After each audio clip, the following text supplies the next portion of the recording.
का मैं बहुत बहुत बहुत स्वागत करता हूँ। बीए पार्ट सेकेंड ईयर के बच्चों बड़े ध्यान से सुनना है तुमको। आज हमारा टॉपिक शुरू होने वाला है मध्यकालीन भारत के इतिहास में संस्कृति।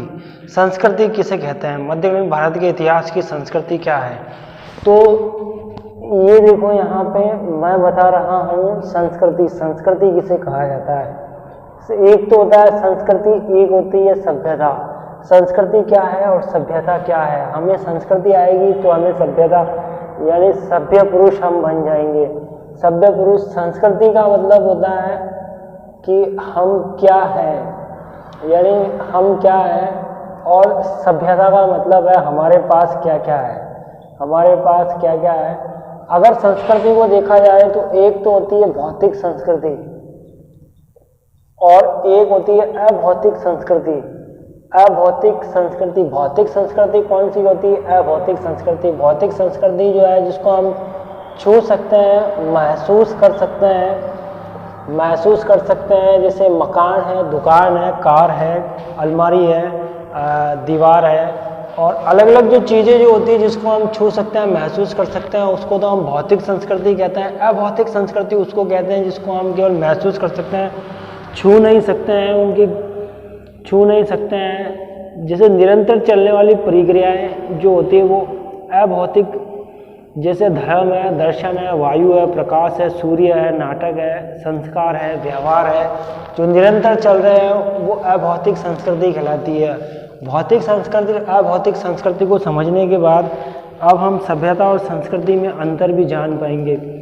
संस्कृति में भौतिक पक्ष प्रधान होता है और सभ्यता में वैचारिक पक्ष प्रधान होता है। संस्कृति को हम माप नहीं सकते हैं और सभ्यता को हम माप सकते हैं। संस्कृति कोई ये नहीं है कि एक दिन में, 2 दिन में, 3 दिन में, ये तो निरंतर कंटिन्यू चलने वाली एक्टिविटी जो होती है वो संस्कृति कहलाती है। और जो प्रधान भौतिक पक्ष जो प्रधान होती है वो संस्कृति कहलाती है। सभ्यता मैंने आपको बताया कि हमारे पास दुकान है, अलमारी है, छोटी छोटी सारी चीज़ें, जितनी भी चीज़ें आपके पास वो सब है, वो आपकी सभ्यता है।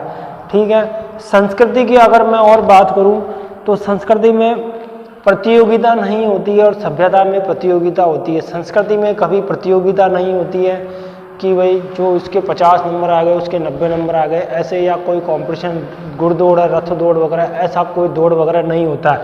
और सभ्यता में कंपटीशन होता है। सभ्यता के अंदर आप देख रहे हो चलन में जो फैशन, जैसे पुराने समय में आप देखते थे अमिताभ बच्चन पजामा टाइप जो है पैंट पहनता था, धीरे धीरे मोरी वाली कभी जो है फैशन में पुराने टाइम में हम देखते थे कि जो है पूरे बच्चे जो थे वो फुल बाल रखते थे और पीछे तक चोटी भी रखना उनको बहुत पसंद था।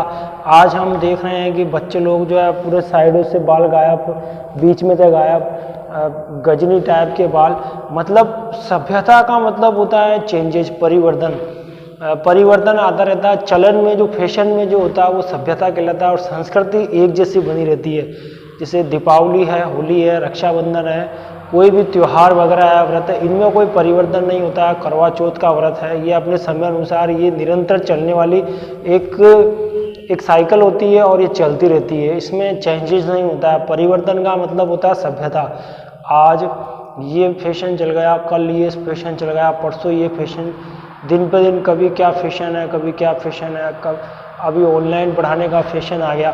तो ये सब सभ्यता है। ये सब क्या है बच्चों? सभ्यता है। अब सभ्यता में तो सुधार किया जा सकता है लेकिन संस्कृति में सुधार नहीं किया जा सकता। सभ्यता में तो आप जब चाहो जब आप चेंज कर सकते हो, कि जब पहले पंखा था, पंखे से फिर कूलर आ गया, कूलर से फिर एसी आ गया, परिवर्तन होता है, उसमें सुधार पे सुधार हो रहा है सभ्यता में। लेकिन संस्कृति में अपन कोई परिवर्तन नहीं करते। संस्कृति एक निरंतर चलने वाली प्रक्रिया है। होली, दीपावली, रक्षाबंधन, करवा चौथ और जो है बालाजी हनुमान, बालाजी भैरू जी, इनके जितने भी माँ संतोषी माँ का है, लक्ष्मी जी का है, जो व्रत त्यौहार होते हैं वो तो निरंतर चलते रहेंगे। इनमें आप कोई भी चेंज नहीं कर सकते हो। कर सकते हो क्या? कोई चेंज कर सकते हो? नहीं कर सकते हैं बच्चों, ये निरंतर चलने वाली प्रक्रिया है। तो हमें भारतीय संस्कृति की विशेषताओं को देखना है कि भारतीय संस्कृति की विशेषताओं में प्राचीन काल के अंदर तो 3 शैलियाँ होती थी। शैलियाँ कितनी होती थी? 3 शैलियाँ होती थी। पहली शैली कौन सी थी, दूसरी शैली कौन सी थी और तीसरी शैली कौन सी थी? प्राचीन भारत के अंदर हम देखते हैं तो नागर शैली है पहले नंबर की। दूसरी शैली कौन सी है? दूसरी शैली द्रविड़ शैली है, द्रविड़ शैली। और तीसरी अगर शैली की बात करूँ तो मैं कौन सी शैली है बच्चों? बेशर शैली है, बेशर शैली है। यहाँ अगर नागर शैली, यहाँ द्रविड़ शैली, यहाँ बेशर शैली, नागर शैली, द्रविड़ शैली, बेशर शैली। नागर शैली की विशेषता क्या है? उत्तर भारत में बने हुए मंदिरों को, उत्तर भारत में बने हुए मंदिरों को नागर शैली कहा जाता था। और गुप्त काल में सबसे ज़्यादा मंदिर बने थे। गुप्त काल में वैष्णव का मंदिर बना था। इधर द्रविड़ शैली की बात करें तो दक्षिण भारत में जो मंदिर बनाए गए थे वो द्रविड़ शैली कहलाती है। अगर मैं बेशर शैली की बात करता हूँ तो बच्चों पहले नंबर की नागर शैली, दूसरे नंबर की द्रविड़ शैली। सुन रहे हो ना? पहले नंबर की नागर शैली और दूसरे नंबर की द्रविड़ शैली, दोनों को मिला दिया हमने और दोनों को मिलाकर जो शैली बन गई है वो कौन सी शैली बनी? वो बेशर शैली बनती है। कौन सी शैली बनती है? बेशर शैली बनती है यहाँ पे। तो प्राचीन काल में कितनी शैलियाँ थी? 3 शैलियाँ थी, पहले नंबर की, दूसरे नंबर की, तीसरे नंबर की। ठीक है, सब लोगों ने ध्यान से देख लिया है। अब मैं आगे बढ़ता हूँ। अगर हम शैलियों को पढ़ने के बाद फिर कला आती है 2 प्रकार की। पहली कौन सी कला आती है? गांधार कला आएगी। और दूसरी कौन सी कला आती है? दूसरी कला आती है मथुरा कला। मथुरा कला और गांधार कला। गांधार कला की विशेषता क्या है? मथुरा कला की विशेषता क्या है? ये पूरा इसको डिटेल से हम बाद में जब क्वेश्चन आएगा बड़ा तब देखा जाएगा। अभी हम शॉर्टकट में पढ़ रहे हैं। महात्मा बुद्ध की मूर्तियाँ इसमें भी बनती थी, महात्मा बुद्ध की मूर्तियाँ इसमें भी बनती थी। महात्मा बुद्ध की मूर्तियाँ, गांधार कला में जो महात्मा बुद्ध की मूर्तियाँ बनाई गई थी, ये मूर्तियाँ कैसी होती थी बच्चों? ये तड़क भड़क वाली मूर्तियाँ होती थी। तड़क भड़क होता था। एक देवता था अपोलो, अपोलो देवता की तरह इनको दिखाया गया था। गांधार कला की मूर्तियों को अपोलो देवता की तरह दिखाया गया था। ये आधुनिकता लिए हुई थी, तड़क भड़क थी। और मथुरा कला बिल्कुल सादी, सिंपल और बिल्कुल सहज भाव से लगने वाली, सजीव लगने वाली जो थी वो मथुरा कला की साधारण मूर्तियाँ जो थी, इनमें तड़क भड़क नहीं था। इसमें पीछे जो है, इसमें जो पीछे मंडल बना के सजावट की जाती थी, ऐसी सजावट नहीं थी। तो गांधार कला भारत के उत्तर पश्चिम में विकसित हुई थी। मथुरा कला भारत के भारत के कौन से भाग में विकसित होती है बच्चों? मथुरा कला भारत के उत्तरी भाग में विकसित होती है। कौन से उत्तरी भाग में विकसित होती है? ठीक है, अब हम संस्कृति की प्राचीनता, संस्कृति की विशेषताएं कौन कौन सी थी? तो पहली विशेषता कौन सी थी, दूसरी विशेषता कौन सी थी, तीसरी विशेषता कौन सी थी? संस्कृति की विशेषताओं की अगर हम बात करें तो पहली विशेषता प्राचीनता। हमारी जो मध्यकालीन भारत की संस्कृति है वो प्राचीनता ली हुई थी। दूसरी विशेषता निरंतरता। इसमें क्या है? एक कंटिन्यूटी है, निरंतरता बनी हुई है। और तीसरी की अगर मैं बात करूं तो तीसरी चिर स्थायी है। इसको कोई चिर स्थायी है हमारी संस्कृति, इसमें कोई चेंजेस नहीं कर सकता, कोई बदल नहीं सकता है। अगर मैं प्राचीनता की बात करूं तो इकबाल का नाम सुने होंगे बच्चों। मोहम्मद इकबाल ने कहा कि रोमा, मिस्र, यूनान, विश्व के इतिहास से ये सारी सभ्यताओं ने अपना अस्तित्व खत्म कर दिया। ये सारी जो सभ्यता है वो खत्म हो गई। केवल एक हिंदुस्तान की ऐसी सभ्यता है जो आज भी जीवित है। मोहम्मद इकबाल ने कहा है कि बच्चों, क्या कहा है मोहम्मद इकबाल ने? कहा है कि यूनाना, मिस्र, रोमा सब मिट गए हैं, कुछ बात है कि हस्ती हमारी मिटती नहीं, सदियों रहा है दुश्मन हमारा। मोहम्मद इकबाल कह रहे थे ये कि कुछ बात तो है कि हस्ती हमारी मिटती नहीं, सदियों रहा है दुश्मन हमारा, कि आज भी हमारी संस्कृति जीवित बनी हुई है। और इसका यही कारण है कि प्राचीनता ली हुई है। हमारी संस्कृति जो है प्राचीन है और सभी संस्कृतियों में से हमारी संस्कृति सबसे पहले आई थी। सिंधु घाटी सभ्यता का नाम सुने हो आप, वैदिक सभ्यता का नाम हमने सुना है, मौर्य साम्राज्य का नाम सुना है। सभी साम्राज्य एक एक करके इनका उद्भव हुआ था और जिस तरह से उद्भव हुआ था उसी तरह से इनका पतन भी हो गया था। सिंधु घाटी सभ्यता का उद्भव हुआ था, नगर निर्माण 7 बार इसका उद्भव हुआ और 7 बार इसका पतन हो गया। वैदिक सभ्यता ग्रामीण सभ्यता थी, उद्भव हुआ, बाद में पतन हो गया। मौर्य साम्राज्य का उद्भव हुआ, बाद में पतन हो गया। राजपूताना मौर्य साम्राज्य के बाद शक आए, कुषाण आए, कुषाण आ गए, पार्थियन आए, एक एक करके सब आए और हमारी संस्कृति ने इनको आत्मसात किया था। इनको अपने यहीं पर आकर, अपने यहाँ हिंदुस्तान में आकर ही ये लोग बस गए थे। ठीक है, अब हमें दूसरा नंबर निरंतरता।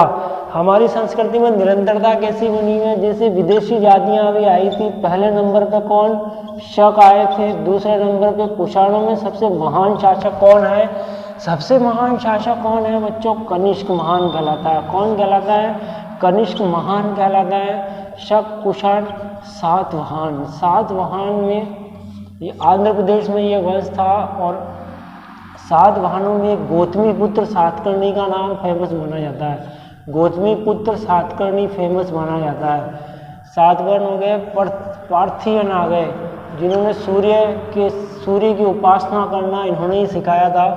पार्थियन के बाद में ये सब जितनी भी जातियाँ जो थी ये हिंदुस्तान में ही बस गई आके और हिंदुस्तान की निरंतरता को बनाए रखा था। अब तीसरा नंबर का आता है चिरस्थायी। हमारी जो थी, हमारे यहाँ प्राचीन काल से वैदिक मंत्रों की रचना करने वाले जो है विदुषी हुई थी अपाला, लोपा, मुद्रा। वैदिक काल में वेद कितने थे? 4 थे। ऋग्वेद, सामवेद, अथर्ववेद और यजुर्वेद। 4 वेदों में सबसे प्राचीन वेद कौन सा माना जाता है? ऋग्वेद। ऋग्वेद के तीसरे मंडल में किसका उल्लेख होता है बच्चों? गायत्री मंत्र का उल्लेख होता है। ऋग्वेद के 10वें मंडल के पुरुष सूक्त में किसका उल्लेख होता है? पुरुष सूक्त में मैंने अभी आपको थोड़े दिन पहले बताए थे, शूद्र शब्द का उल्लेख होता है। वर्ण कितने होते हैं? 4 होते हैं। ब्राह्मण, शूद्र, वैश्य, क्षत्रिय। ब्राह्मण, शूद्र, वैश्य, क्षत्रिय। शूद्र शब्द का उल्लेख ऋग्वेद के कौन से मंडल में? 10वें मंडल में। कौन से मंडल में? 10वें मंडल में। सूक्त कौन सा है? पुरुष सूक्त है। पुरुष सूक्त में किसका उल्लेख हुआ है? शूद्र शब्द का उल्लेख हुआ है। किसका उल्लेख हुआ है? शूद्र शब्द का उल्लेख हुआ है। 3 विशेषताओं को हमने पढ़ लिया है और 3 विशेषताओं को पढ़ने के बाद हम चौथा बिंदु आता है सहिष्णुता। भारतीय संस्कृति की विशेषताओं में चौथा नंबर का बिंदु क्या आता है? सहिष्णुता। यानी ये धार्मिक बात कर रहा है, धार्मिक सहिष्णुता। सहिष्णुता, धर्म निरपेक्ष राज्य। धर्म निरपेक्ष राज्य का मतलब होता है कि हमारे धर्म में कोई भी राज्य हस्तक्षेप नहीं करेगा, राज्य धर्म में हस्तक्षेप नहीं करेगा। अलाउद्दीन खिलजी ने भी धर्म को और राजनीति को अलग अलग रखा था। धर्म को और राजनीति को अलग अलग रखा था।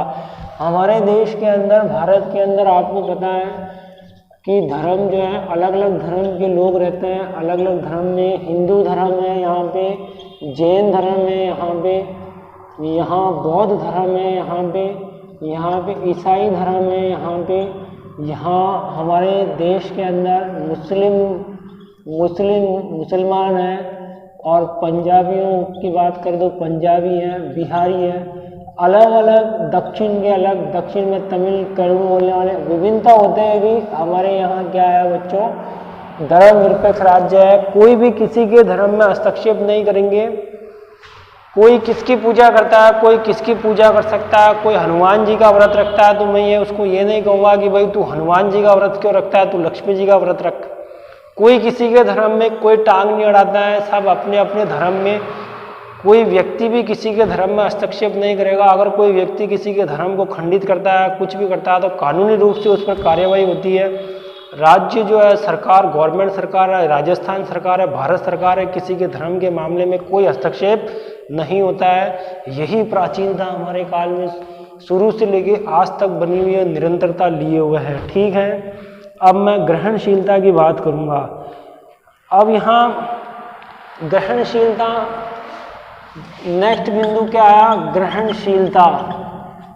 बच्चों, प्राचीन काल से हम लोग कुछ ना कुछ भारतीय संस्कृति से सीख रहे हैं। जैसे कि मैंने वेदों की बात की थी, वेद 4 होते हैं। उपनिषदों की बात की थी, उपनिषद 108 उपनिषद होते हैं। 108 उपनिषदों की सूची हमें मुक्तिका में मिलती है। मुक्तिका में हमें 108 उपनिषदों की सूची मिलती है। वेदों में सबसे प्राचीन वेद ऋग्वेद कहलाता है। पुराण कितने हैं? पुराण 18 पुराण हैं। और पुराणों के बाद अगर हम देखें तो दार्शनिक विचारधारा में धर्म सूत्र या सूत्रकाल आता है, और सूत्रकाल आता है यहाँ पे ग्रहणशीलता के। अगर हम देखें तो मिनांडर का नाम है जिसने भागवत धर्म से वैष्णव धर्म का उद्भव होता है। वैष्णव धर्म का भगवान विष्णु के 12 अवतार हुए थे। इस तरह से हमने जितनी भी जो चीज़ें हमको अच्छी जो भी चीज़ लिखी है उन सारी अच्छी चीज़ों को हमने ग्रहण कर लिया है। इसी को ग्रहणशीलता कहते हैं। हमने आत्मसात करने की परंपरा मानी है। जब यहाँ मुसलमान थे तो मुसलमानों की संस्कृति को हिंदुओं ने अपना लिया था, और हिंदुओं की संस्कृति को मुसलमानों ने अपना लिया था ना। इसका कोई एक क्षेत्र नहीं था। हिंदुओं ने अपने नए तरीके से अपने महल बनाए थे। मुसलमानों ने आके हिंदुओं के महलों को देखा तो कहा नहीं भाई ये गोल गुंबद वाली डिजाइन तो अपने यहाँ भी होनी चाहिए। ये हिंदुओं के यहाँ गोल डिजाइन तो बहुत अच्छी लग रही है, ये डिजाइन अपने भी यहाँ भी होनी चाहिए। हिंदू जब मुसलमानों के यहाँ दिल्ली सम्राट अकबर के यहाँ रहते थे, जब वहाँ देखते थे कि मुसलमान जो है बड़े चाव से पान को चबा के खा रहे हैं, तो हिंदुओं ने सोचा यार ये क्या चीज़ खा रहे हैं। तो हिंदुओं ने भी वहाँ से पान खरीदा और पान को चबा के खाने लगे थे। मुसलमान लोगों जब हिंदू लोग वहाँ गए थे मुगल सम्राट अकबर के राज्य में, तो रसोई घर के अंदर देखा था एक बहुत बड़ा कड़ाव था और उसमें गरम समोसे निकल रहे थे। हिंदुओं ने देखो और इतनी बढ़िया खुशबू कहाँ से आ रही है, ये इतनी बढ़िया खुशबू कहाँ से आ रही है, इतनी बढ़िया खुशबू। जब वो इतनी बढ़िया खुशबू को जिन्होंने सूंघा रही थी तो समोसे बन रहे हैं। पूछा कैसे बनते हैं, तो जयपुर के आमेर में आके उन्होंने समोसा निकालना शुरू कर दिया और धीरे धीरे समोसा बड़े चाव से खाने लगे। और सभी लोग आज भी हिंदुस्तान के हर लोग, आप जब भी घर से बाहर निकलोगे मार्केट के चौराहे पे जाके देखोगे एक दो आदमी आपको समोसा खाता हुआ नजर ही आएगा। पकौड़ी है, समोसा है, ये सब कहाँ के, ये मुसलमानों के थे। तो ग्रहण करना हमारे हिंदुओं की आदत है। बहुत अच्छी बातें होती हैं, हम अपने दिमाग में क्या कर लेते हैं बच्चों, फिट कर लेते हैं। अब देखो अब आता आध्यात्मिकता।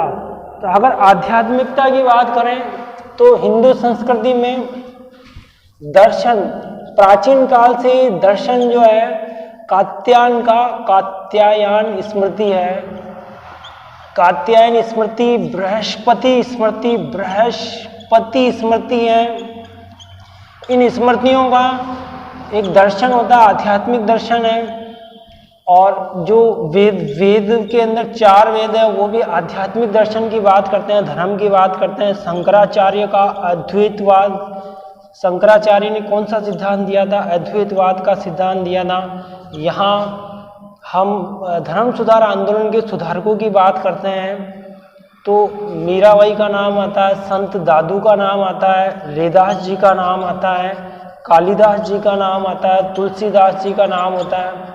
सब लोगों ने धर्म में सामाजिक जो बुराइयां थी, छुआछूत की भावना, कोई किसी को देखता और कोयले की तरह जलता था, शूद्र शब्द को कोई पसंद नहीं करते थे। धीरे धीरे आज तो शूद्रों की बहुत अच्छी स्थिति है। आज का जमाना कुछ और है, उस जमाने में लोग छुआछूत बहुत करते थे। मुसलमान औरतें जो थी वो इतना लंबा घूंघट निकालती थी। आज भी घर के अंदर औरतें अगर घूंघट नहीं निकाले तो सासू माँ बोलेगी रे बेटा तू घूंघट देख, बड़ा बुजुर्ग आया है, पावना जी आया या बेजी ब्याण जी आया और तू तो घूंघट नहीं निकालो है, तो घूंघट निकाल ले बेटा, बहुत इज्जत को सवाल है, मान सम्मान की बात है। तो पर्दा प्रथा भी मुसलमानों से आई थी। कहाँ से आई थी? मुसलमानों से आई थी। अगर हम भारतीय संस्कृति की बात करें तो अनेकता में एकता हमें झलकती है। हमारे यहाँ वेद है, उपनिषद है, स्मृतियाँ हैं, पुराण है, रामायण है, महाभारत है, हीनयान है, महायान है।